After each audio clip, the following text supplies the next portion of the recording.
Welcome, everyone. The City of Brantford's Special Events Division is back with another help video for our event organizers. Today, we're joined by Mike Derry of Pynx Productions to answer some common questions about live streaming. Mike, thanks so much for participating. Let's get straight to it. First question, what software and equipment does an individual need to live stream an event? So the size and complexity of your event is really going to be the determining factor as to what you can or can't get away with in terms of equipment. There really is no catch-all solution. So as an example, if you're hosting a simple webinar event and all of your presenters are joining remotely, you can easily put something together like this with a laptop that has a built-in webcam, an internal microphone, and a solid wired internet connection via Zoom, WebEx, Teams, or another video conference platform. Sure, this might not give you the best audio and video quality, but it can work under the right circumstances, especially when you don't have a budget to work with. However, maybe you are producing a much larger event with multiple panelists in one physical room, and these panelists need to be tied into a conversation that is taking place remotely on Zoom. Maybe there's a live Q&A that is taking place between your virtual platform and your in-person panel. Maybe there's pre-recorded content to insert into the event, like sponsor commercials or other media. Maybe there's multiple breakout rooms for different sessions during the day. This is where things get a lot more complicated and technology really takes over. When virtual events get more complex, it increases the need for professional equipment. So for something like this, you would require multiple cameras for your in-person panel, microphones for each panelist, a video switcher that can switch between camera angles to each panelist, a soundboard to control the microphones, and obviously experienced technicians to control the entire production. If you are having a back and forth conversation between your in-person panel and your remote guests, your in-person panel has to be able to see and hear the remote guests in real time, which means you require a video monitoring system and an audio monitoring system as well. You also want to ensure that the in-person panel is well lit and that the computer you are using is capable of handling this amount of processing.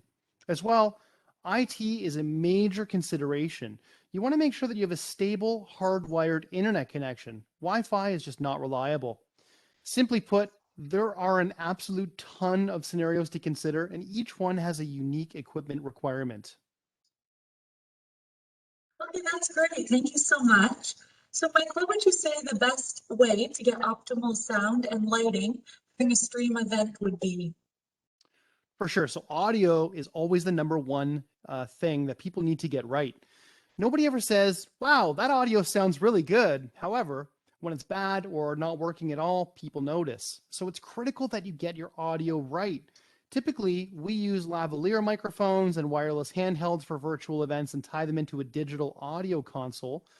For some people, they might use a USB audio interface or a USB microphone to get their sound into their platform.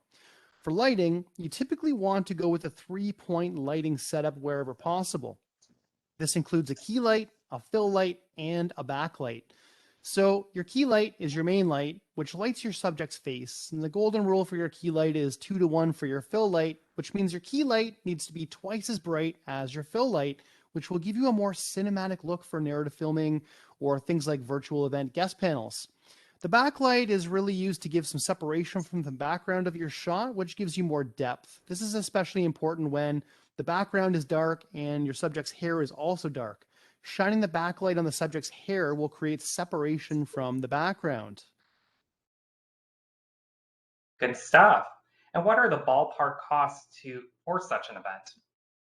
So depending on the size of your event and your needs, you should budget a minimum of $2,000 to hire a professional company to help you on the tech side of things.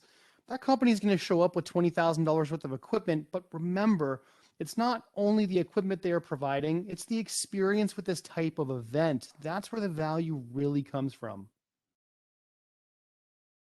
Okay, so where can an event organizer learn more information? Okay, so if you're trying to do the tech side of things on your own, go get a udemy.com account and buy some courses on the topics you need help with. That's the best advice I can give you. Most YouTube channels are just going to try and sell you equipment on Amazon that you don't need.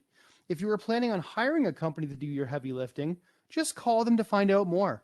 A lot of times, virtual and hybrid event organizers aren't even sure what questions to ask or know what they actually need.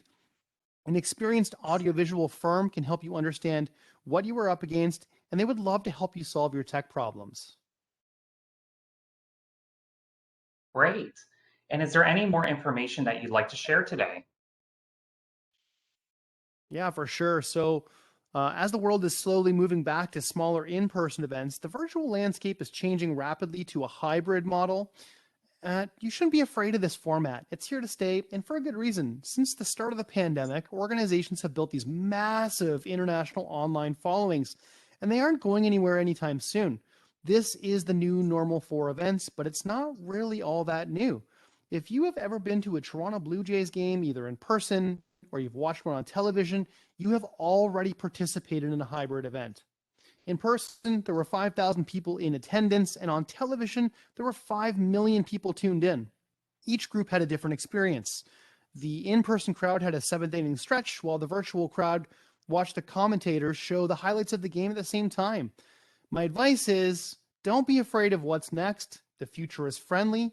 Embrace it. And most importantly, don't ever stop having fun with your events, whether it's in person, virtual, or hybrid. Make sure you keep your attendees' experience emotional, relevant, and unforgettable. That's it for me.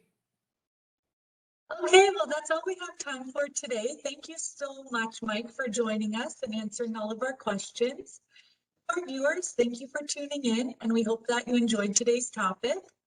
Please don't forget to check out the other cities' help videos online, and good luck with your special event.